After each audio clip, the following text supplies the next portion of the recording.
குஷியோ குஷி கூட்டுறவு வங்கிகளில் நகைக்கடன் தள்ளுபடி தமிழக அரசு அசத்தல் அறிவிப்பு மிழகத்தில் மகளிர் சுய உதவிக் குழுக்களின் பொருளாதார முன்னேற்றத்திற்காக கூட்டுறவு வங்கிகள் மூலம் வழங்கப்பட்ட கடன்களை தள்ளுபடி செய்த திட்டத்தின் கீழ் தற்போது நிலுவையில் இருந்த வட்டித் தொகையையும் அரசு விடுவித்துள்ளது. 2021ஆம் ஆண்டு சட்டசபை தேர்தலின் போது திமுக அளித்த வாக்குறுதியின்படி கூட்டுறவு வங்கிகளில் பெறப்பட்ட மகளிர் குழுக்களின் கடன் ரூ.2117 கோடி தள்ளுபடி செய்யப்பட்டது. இதன் மூலம் சுமார் 1.01 லட்சம் மகளிர் குழுக்களைச் சேர்ந்த 10.56 லட்சம் பெண்கள் பெறும் கடன் சுமையில் இருந்து விடுவிக்கப்பட்டனர். இந்த கடன் தள்ளுபடி தொகையை அரசு 3 தவணைகளாக கூட்டுறவு வங்கிகளுக்கு வழங்கி வந்த நிலையில் தள்ளுபடி செய்யப்பட்ட அசல் தொகைக்கான வட்டித் தொகையான 194 கோடி ரூபாயை விடுவிக்குமாறு கூட்டுறவுத்துறை கோரிக்கை விடுத்திருந்தது.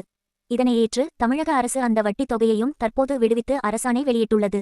அரசின் இந்த அதிரடி நடவடிக்கை கூட்டுறவு வங்கிகளின் நிதி நிலையை சீரமைப்பதோடு மகளிர் குழுக்களின் நிதிச் சுதந்திரத்தை உறுதி செய்யும் ஒரு முக்கிய நகர்வாக பார்க்கப்படுகிறது. மகளிர் சுய உதவிக் குழுக்கள் தங்களின் வாழ்வாதாரத்தை மேம்படுத்தவும் சிறு தொழில்களை தொடங்கவும் இந்த கடன் தள்ளுபடி ஒரு உந்துசக்தியாக அமைந்துள்ளது.